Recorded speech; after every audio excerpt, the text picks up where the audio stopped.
Hey friends, welcome back to Artists of the Way. I'm Jon. I'm Nate. And we are your hosts. And today we are speaking with Aaron Alsmeyer. Aaron is a composer and director, musical writer, and producer in Indianapolis. Aaron and I have met a couple of times. He's been a listener of the podcast for a while. He's come seen Godspell and was at our Cultivate conference. It's been really great to connect with him over the last couple years, and he's written a musical which he staged in 2023. He's written several, but the one that we were talking about was staged in 2023. Leviathan, based on the story of George and the Dragon. And so we wanted to have him on and chat with him. Yeah, it was a really great chat. It's a video call. The waves from Indianapolis traveled all the way here very quickly and provided us with a good conversation. They did. But no video if you're on YouTube, so enjoy the listening. The audio waves traveled slightly slower than the video waves. It might be like the best sounding virtual. Not that anybody really cares, but he did a very good job with his mic. Proud of you, Aaron. Good job, Aaron. Yeah, it was a great conversation. I really enjoyed hearing some of his process. He takes a very interesting approach to writing musicals. And just some of the ways that intersects with his theology and faith, I thought was really cool. So it's a really great conversation. Thank you guys for joining us. And here's Aaron. Thank you, Aaron, for being willing to hop on here and chat with us. I'm really excited to chat with you. Of course, we've met a couple times when you came to see Godspell. Yeah. You were at the Cultivate conference. So I'm excited to chat with you.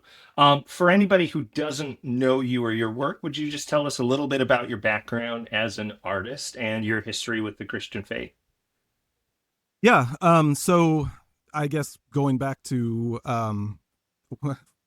growing up, I don't have a dramatic conversion story as far as my faith goes. I grew up in the church, and then as far as being an artist, I've always done artsy things too. I was never your sports kid. I was always the art kid.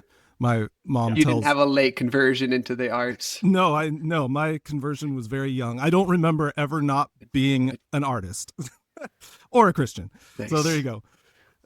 Beautiful. Yeah.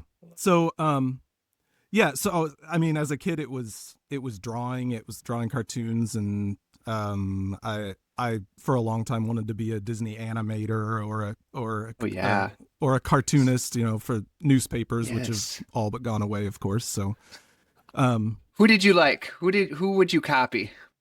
Oh, Calvin and Hobbes. I loved Calvin and Hobbes. And I don't know if you've ever read Pogo from the 50s. Pogo is absolutely brilliant. It's brilliant. And now I've seen a lot of old comics. Remind me which one Pogo's a possum in the swamp, Okefenokee swamp or something like that. Yeah. So it's brilliant. It's just brilliant. So some of those old comics were quite elaborate, Sunday ones. There's a lot going on. Yeah. Oh yeah. Yeah. So yeah, I was very inspired by that. I feel like I've always been the kind of guy who I've always gravitated towards low art, but low art done really well. Yeah. So I've always loved comic strips, and I've always loved musical theater, which probably a lot of people would call low art, but but I love seeing it done really well. So yeah. Yeah. So that's fantastic. Yeah, so I've done a lot of different things as kind of a artist, but I guess my main thing that I've sort of gotten into over the last, I guess, 20 years or so is musical theater, as I've said. And it's really my favorite genre for a variety of reasons that we could or could not get into. That's a tangent. But why do you like musical theater? Yeah. Oh, so you're asking me why I like musical theater. I think I love, and I think you guys have talked about this before, I love that when you're seeing a live show, you're connecting with people. You're in the same room, having the same artistic experience. And why I particularly love musical theater as opposed to non-musical theater, which Yes, the is, lamer theater. Go on. which is good too. Which is good too. But I'm just a musical theater guy. It's because I love music. Yes. I've been a musician all my life. I played the piano since I was 5, and dabbled in a whole bunch of different instruments through the years, and kind of I really gravitated in my teenage years towards orchestration. I remember getting a book on orchestration from the library and just devouring it, reading it multiple times in a row, and going to a half-price bookstore one time and finding a full score of the Nutcracker Suite, and I was like, "What is this?"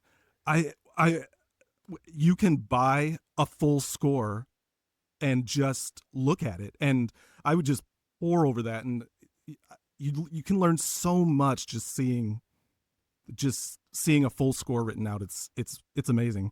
So I kind of got into I really enjoyed orchestrating, especially kind of in my teenage years. I mean, that's when I started enjoying it, and getting into it. And I would get. But you started orchestrating before your teenage years? Is that what you're saying? If that's what I said, then I misspoke. No. I started orchestrating. I was in ready my to be teenage years. quite impressed. Okay. I mean, you can be impressed anyway, but I am. I honestly, orchestration is like almost magic level to me. Oh. And that you can do that, like make a song that is comprised of basically a dozen or more songs, because we have different things, different instruments, different sure. sounds going on. It's just incredible. It's like a puzzle that's constantly moving. Yeah. And I think that's what I love about it. I think what I really love is you've got kind of a finite set of instruments that you're working with, and just the challenge of saying, okay, this is what I have to work with, and I'm going to see what interesting sounds I can get out of this ensemble. And again, I did that as a teenager. I got me and my sister and one of my best friends, and then our neighbor, who was my sister's best friend, who happened to play the harp of all things, and we would I would orchestrate stuff for us to play, and we would go to nursing homes and play, because they're always happy to have you come and play for them, and it was a beautiful thing. So kind of cut my teeth orchestrating that way. And then I got into directing for musical theater, really because I wanted to lead a pit orchestra. And then, so I got this whole thing together where we were going to put on The Sound of Music, and because I wanted to lead the pit orchestra, and then I couldn't really find anybody to direct it, because that's kind of a big ask to just, hey, will you direct a musical theater production for me? So I ended up directing it too, and that was kind of my. John asks people that all the time. It's not that big of a deal. No, yeah, right, yeah, and I since have found a bigger pool of people to draw from, but in those years I was kind of just. I was just pulling together my friends who were like, yeah, we're crazy like you. We'll try this thing. And so love that. Yes. Was that the first like musical theater thing you did, was directing Sound of Music? Was that your entry into it? Or did you perform before that? I performed a lot growing up in plays. I never. Okay. Yeah, I guess. I was in a couple musicals as a younger kid. I like in my fifth and sixth grade. I think there was a church in town that did like elementary school musicals, not like Broadway style musicals, but like the kind of musical where it was like a summer camp thing where you went for a week and you learned it in a week and you performed on the weekend. And I was not a singer in those days, but I got large speaking. Basically, they would give me the largest role I could have, speaking without singing. So yeah. So awesome. So yeah, it sounds strange, but yeah, I guess my first foray officially into musical theater was just jumping in and directing a show for a bunch of homeschool kids. So yeah, that is insane. How did that go? Yeah. I'm sure it was really bad, but you know, It's got a great script. I mean, the script was great. We had a blast. It's funny to it's funny to look back on it now. Even like the venue, we were at a local college here in town, and they were really friendly to homeschoolers. They were trying to recruit homeschoolers to come to, just to be interested in their university. And so we rented their venue, which was it was a fairly run down venue, but it was a full like theater, even though it was kind of old. And I remember we rented it for $150. Like, and we practiced in there for like, I know, like I did not have any clue at that time how insane that was. I mean, and we rehearsed in there for like 2 months leading into it. I mean, it was just insane.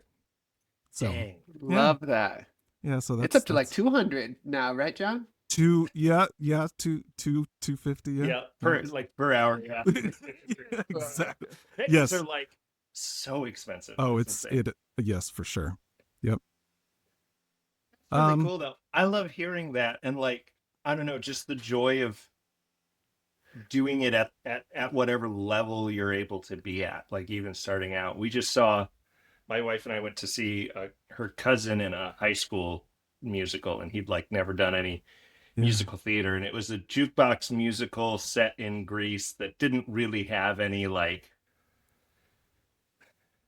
I don't exactly know what it wanted to be other than like fun. Sure. Imagining a musical within the musical Greece. Greece, the kingdom. GREECE. Yes. And it was interesting because I had this part of my brain that's like does this sort of like vocationally and has like this high standard, and it's like, oh, this could be like pushed to like greater heights. And then another part of me that was just like, yeah, but like, it's great that this small town high school has a theater program and that they're just able to do it, and the kids are able to just find joy in this creative process. And I just think that's really cool and a good like virtue to hang on to, even if we try and pursue excellence more and more to also hold on to. It's great if you haven't done it, to just do it and have fun and explore and learn it. Yeah. And to do it without a permission structure. Like, I really admire that as a high schooler, you did that. Like a couple years ago, Jon put on Godspell without a permission structure. And it's like, are you allowed to do that? I don't know if you are. Yeah. You at least need permission of the rights holders. Yeah. Right. That's true. Yeah. Yeah, I remember in those initial meetings we had, we were like, do we need to like ask somebody? Do we need to like get rights to do this? I mean, we knew nothing. Yeah. And I will say but when I directed that, I was just out of high school. So I was in my first year in college. But I think I got into it because I, at that time in Indianapolis, there was not a lot of opportunity for homeschoolers to do musical theater. So when I got out of high school, I was like, I want to give my friends this opportunity. So we just jumped in and did it, and we all kind of we were like Indiana Jones, making it up as we went along. So but Indiana not as Jones in Indiana. Yeah, exactly. Right. Indianapolis Jones. Yeah, that's the one. Yep. So were you homeschooled, Aaron? Or did you just know a lot of homeschoolers? I was starting in Nice. Yes. Starting in third grade, I was homeschooled, and then all the way through high school. Yeah. Nice. Cool. So when did it shift from producing and directing to orchestrating and starting to dabble in the world of like, okay, maybe I can actually write some of this. Maybe I can have a bigger hand in the music. What did that look like? When did that happen? In terms of starting to write musicals is what you're asking? Yeah. Oh, I guess because did you write music before that? You said you were dabbling on your own. Had you done anything prior to jumping into that? Yeah.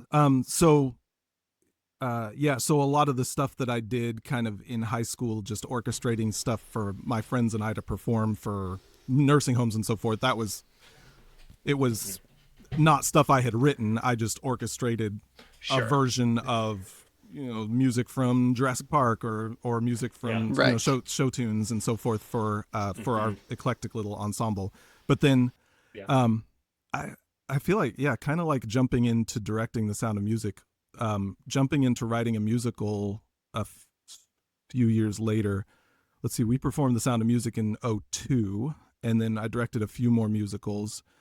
And then in '08, I was looking at producing something, and I was just having trouble finding the right fit for our group, for the group of high schoolers that I was working with.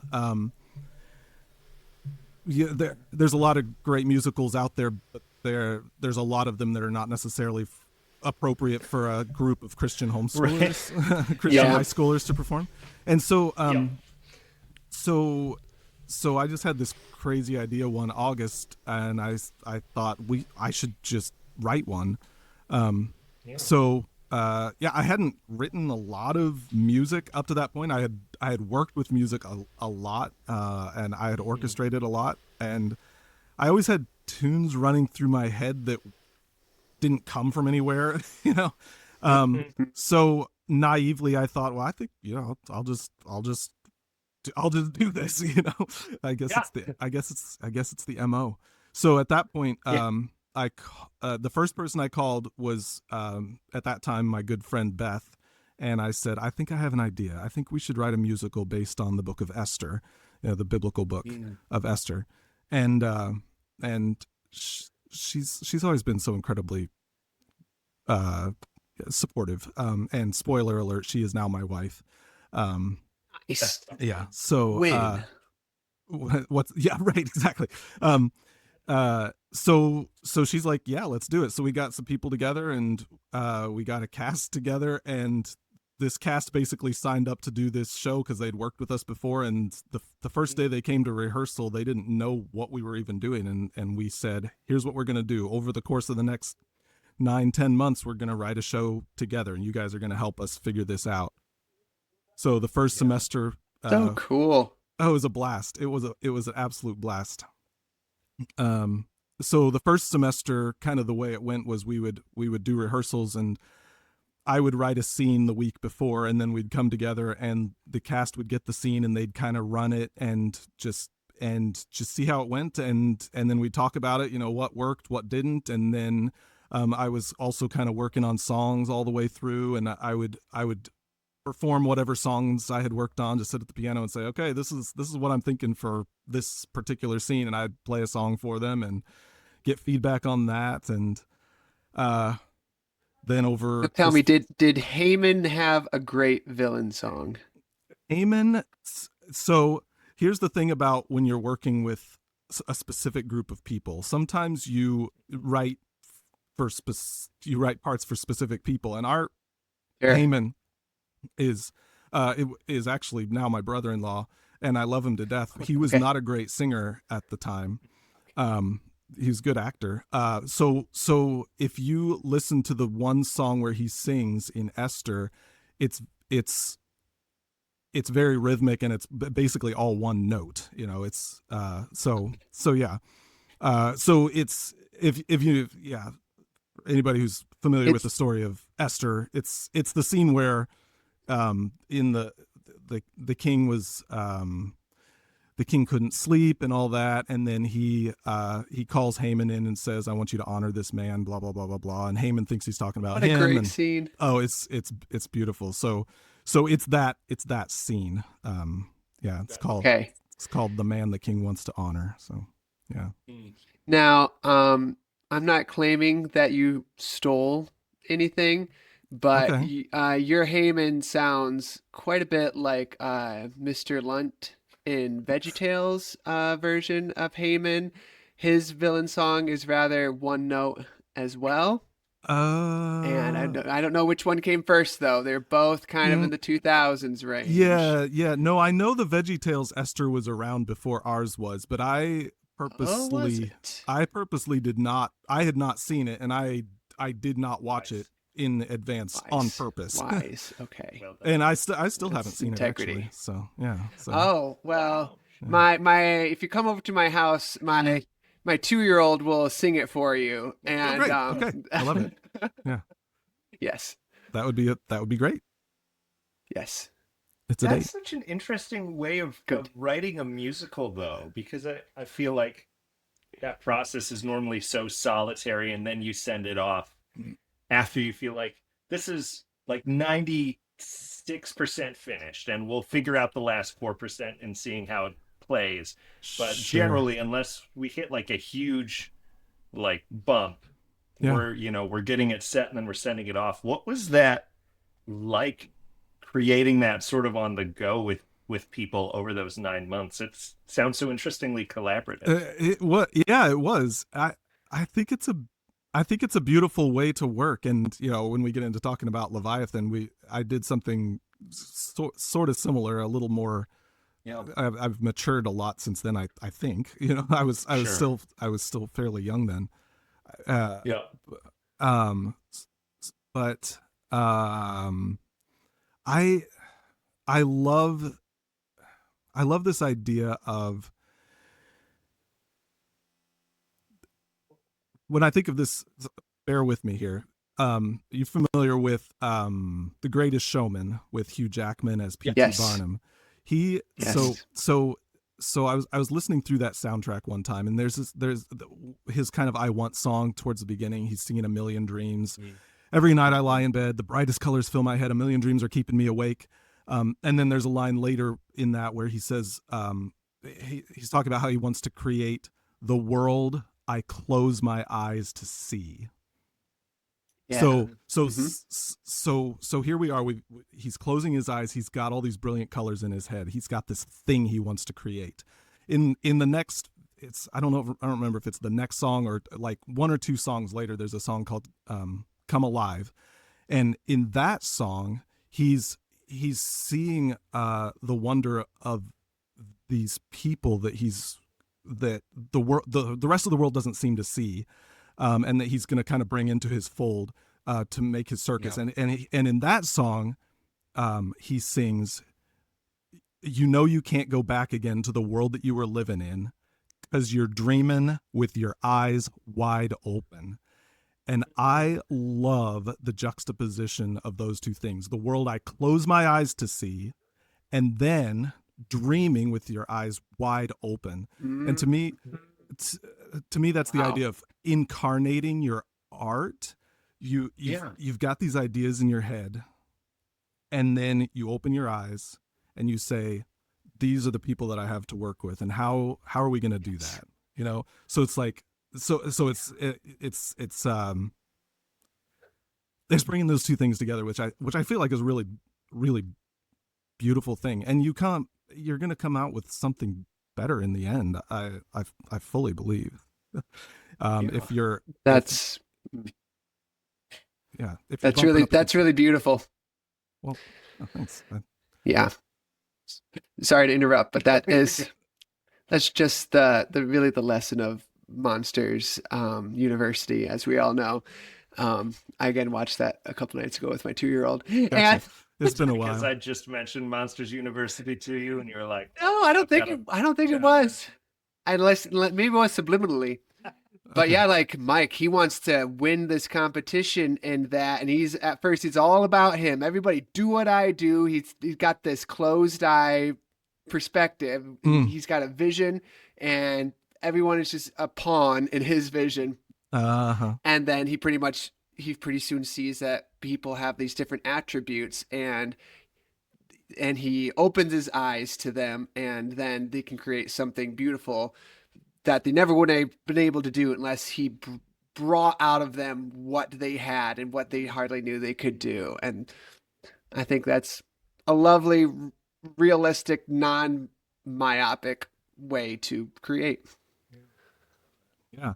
It's been a while since I've seen that movie, but yeah. Yeah, Ew, I love that idea. You see that there's also a line in I don't know if you're familiar with Hades Town, but there's a line in that sort of reminds me of the same concept. Orpheus is proposing a toast to the world we dream about and the one we live in now, and I love that he puts those things together. Yeah. Yeah. So yeah. So to me, that's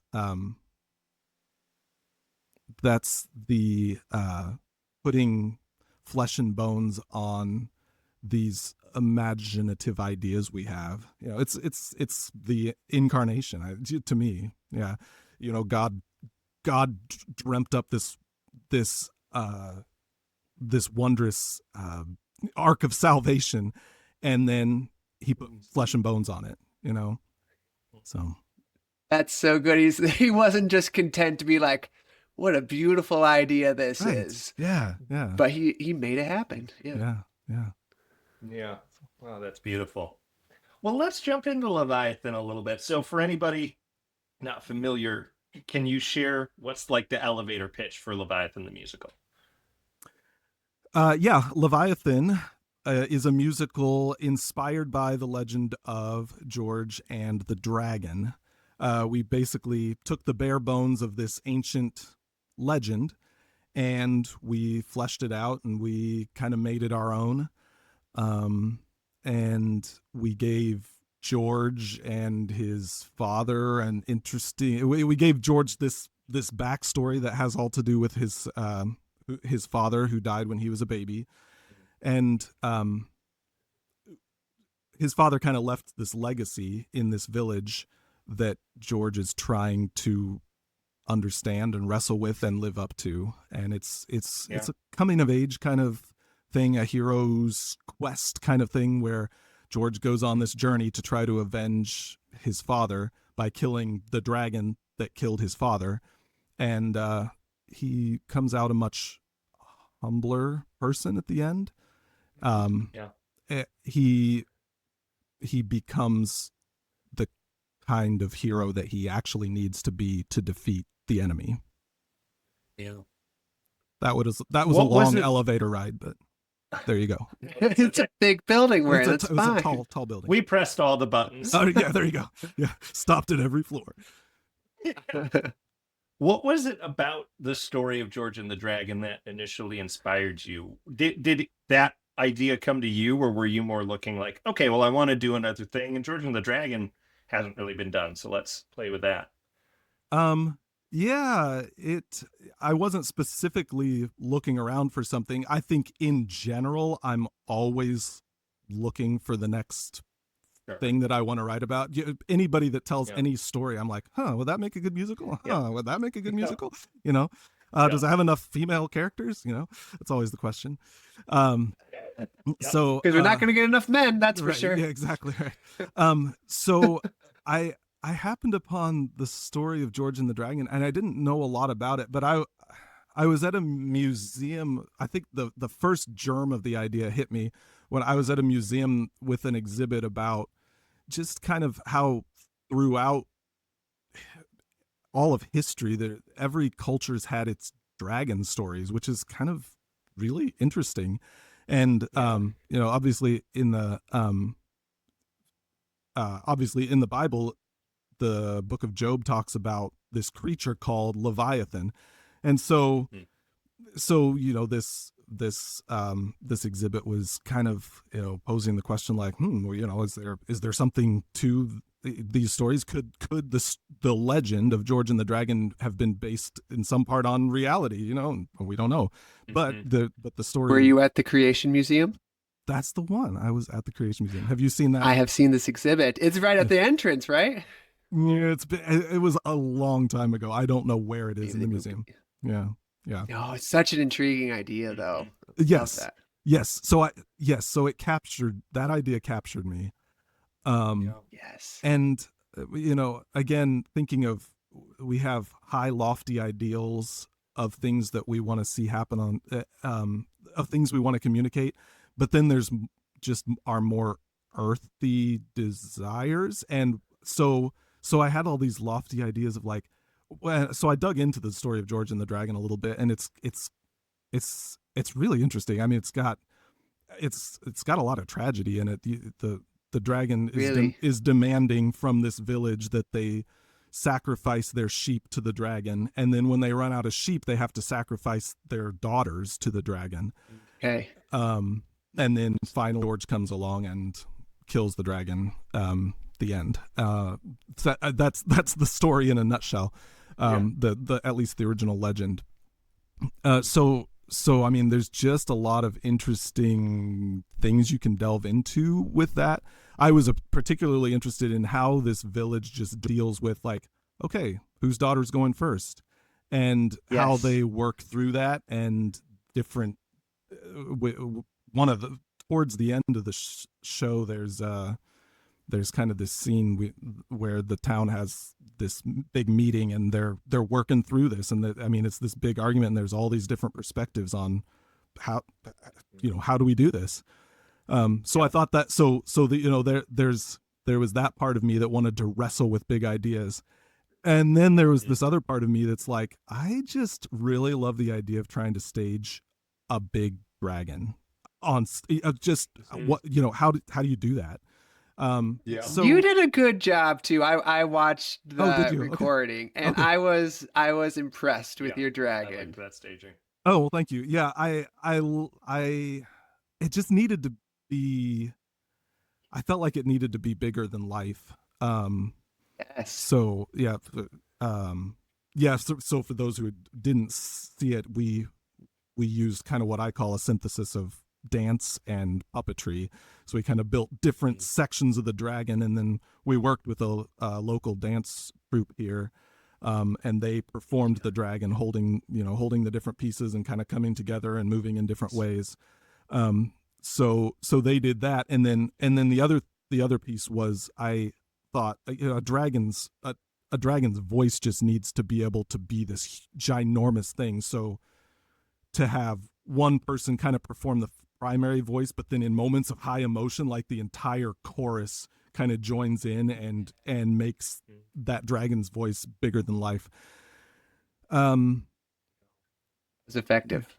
Yeah. So and the other thing I love about I wanted to do with staging the dragon was, again, I think you really have to embrace the genre you're in. And obviously a dragon on stage is in no way going to look like a CGI dragon that we see in movies. So to even try to do anything approximating that is kind of a fool's errand. So I really loved the idea of doing something you can really only do in the theater, which, make it a dance thing, make it something where the audience has to work with you on it. So there's a beauty in that. So yeah, I don't. Yeah, it was like no cool question. how you had, when the dragon had like good size to it, because you'd sometimes have the front head person like be raised up in the air by like the person behind it, right? And so it's like bigger than George, even though he's a big guy. Yeah. It was great. Oh, good. Yeah, good. Well, thank you. Yeah. Yeah, the girl who runs that dance troupe kind of did the dragon choreography. So again, very collaborative process. There's so much of this that I can't take credit for, but yeah. So when did it go from just this idea of like, oh, well, this would be cool, and I'm intrigued by these aspects of the story, to now let's take the plunge and go for it? What was it that spurred that on? I mean, again, it kind of just started by talking to my friends. Again, I told Beth was the first one I told, and so we kind of hammered it out. I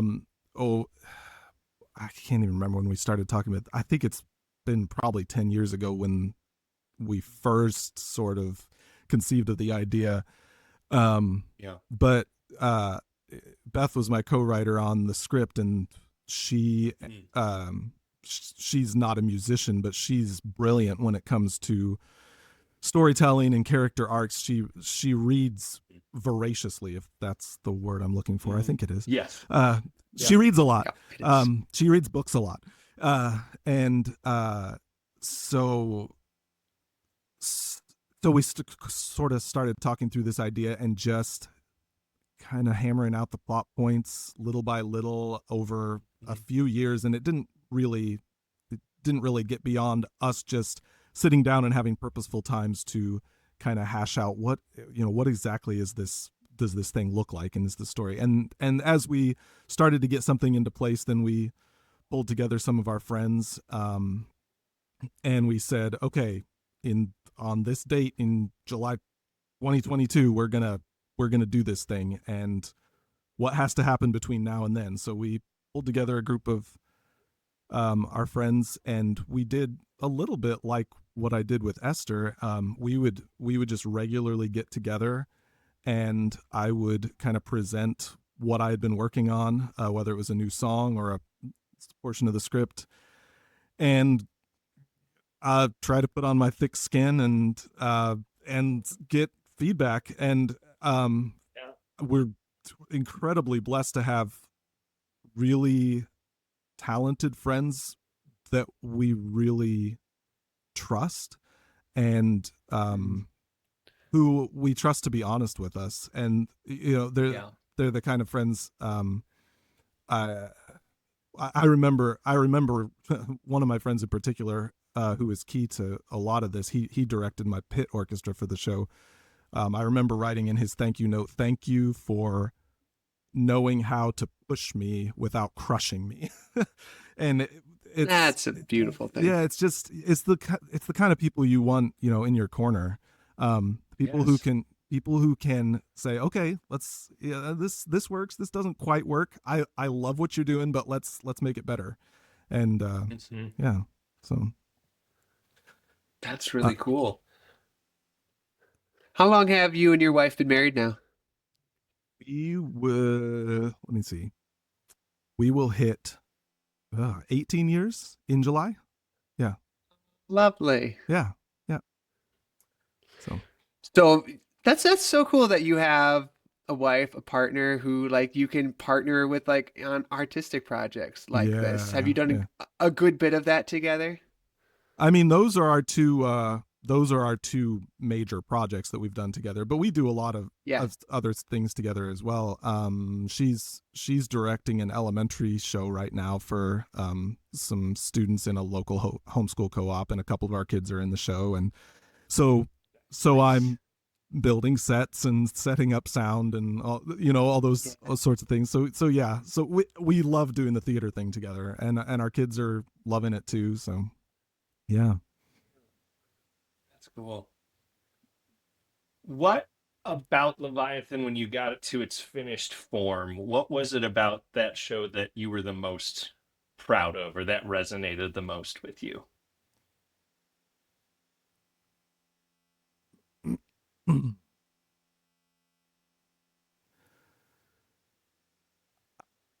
I think, I mean, I really just wanted to tell a good story that would capture people. And I think from what I've heard, we did that. And the music, I think I'm proud of the music. I think it does what music should do in a musical. I believe it moves the story along, without bogging it down, I guess. So I think there again, because of all the iron sharpening iron that went on, and of just running it by so many people along the way and tweaking things as we needed to, I think I'm proud of the story. I think I'm just proud of the story that we told. I'll say that the second half, especially getting towards the end, I had to kind of take a break from it to do this or that, but I wanted to get back to it and find out what happened. It's a turn the page kind of scenario. Oh, good. Yeah. Oh, yeah. Good. That's so good to hear. Well, that's so good to hear. It was interesting. It was interesting. We did this in the read through when we first read through it. Most of the cast did not know kind of all the plot points and all the big reveals and stuff until the first read through. And we did that on purpose. I mean, a lot of, kind of a core group of people did know, but the whole cast did not. And so the first time we read through the show, we stopped at intermission and just kind of asked around like, okay, what do you think's going to happen? And it was so interesting to hear people's thoughts. And also it's been interesting in the couple of times it's been performed to hear people say, hey, out in the lobby during intermission, I heard this person say, I think this is going to happen. I think this is going to happen. And it's always so interesting to hear those things, because usually what they say is not what's going to happen, which means in my mind, right, in my mind means I did my job right. It's not terribly predictable, hopefully. So I love Leonard Bernstein, I think, said, and I think this is true for art in all genres, but he was saying specifically about music. He said music should not feel predictable, but it should feel inevitable. And I love to strive for that. Yes. Yeah. Uh-huh. I do love that. I remember, so I used to want to go into film, and so I would study a lot of like screenwriting and stuff growing up. And early on, a lot of the like, there was just a lot of times where I heard like, you want your ending to be unexpected. And in my mind at that age, I was like, okay, so I need some big plot twist, like in whatever I write. Something out left field. Right. And then as I matured more and heard more advice, it eventually became, I started to hear more like, yes, it's really great to have an ending that's like, whoa, I that isn't what I saw coming. That was a twist. But then if you look back, for it to be clear from your first couple scenes, like, oh, I could have guessed that. You did kind of tell me that. Yes. I just didn't. My focus was elsewhere, or I was swept up in something else. Right. I just think that's such a great thing in a piece of art, in a story, something that moves like that in particular. For sure. Just to get the foreshadowing just right so that, when these big reveals hit, it's like, oh, of course, that's, instead of where did that come from? So just kind of planting little things along the way in just the right places. And we tried to be really careful about that and think really carefully about just like what we tell the audience along the way we even tried to think of specific things like, they'll probably be thinking this at this point. And I don't know. Right. So, I don't know. Yeah. Do you think that is satisfying to people because of some existential or spiritual reality of reality? Are you talking about like a mystery sort of element to the world, or? Yeah, I mean, just like you don't see it all coming, but then you look back and it makes sense, sort of thing. Like, why is that satisfying? Does that connect to real life? I think that very well could be true. Again, we've talked about, God is the master storyteller, and I've thought before. I don't have it right at my fingertips, but I know, like at the beginning of Hebrews, it talks about the mystery that has been revealed after long ages and so forth, and you read the Bible, and for hundreds of years, thousands of years, Christ was hinted at, but he wasn't revealed until the specific point of time. And, why did God do that?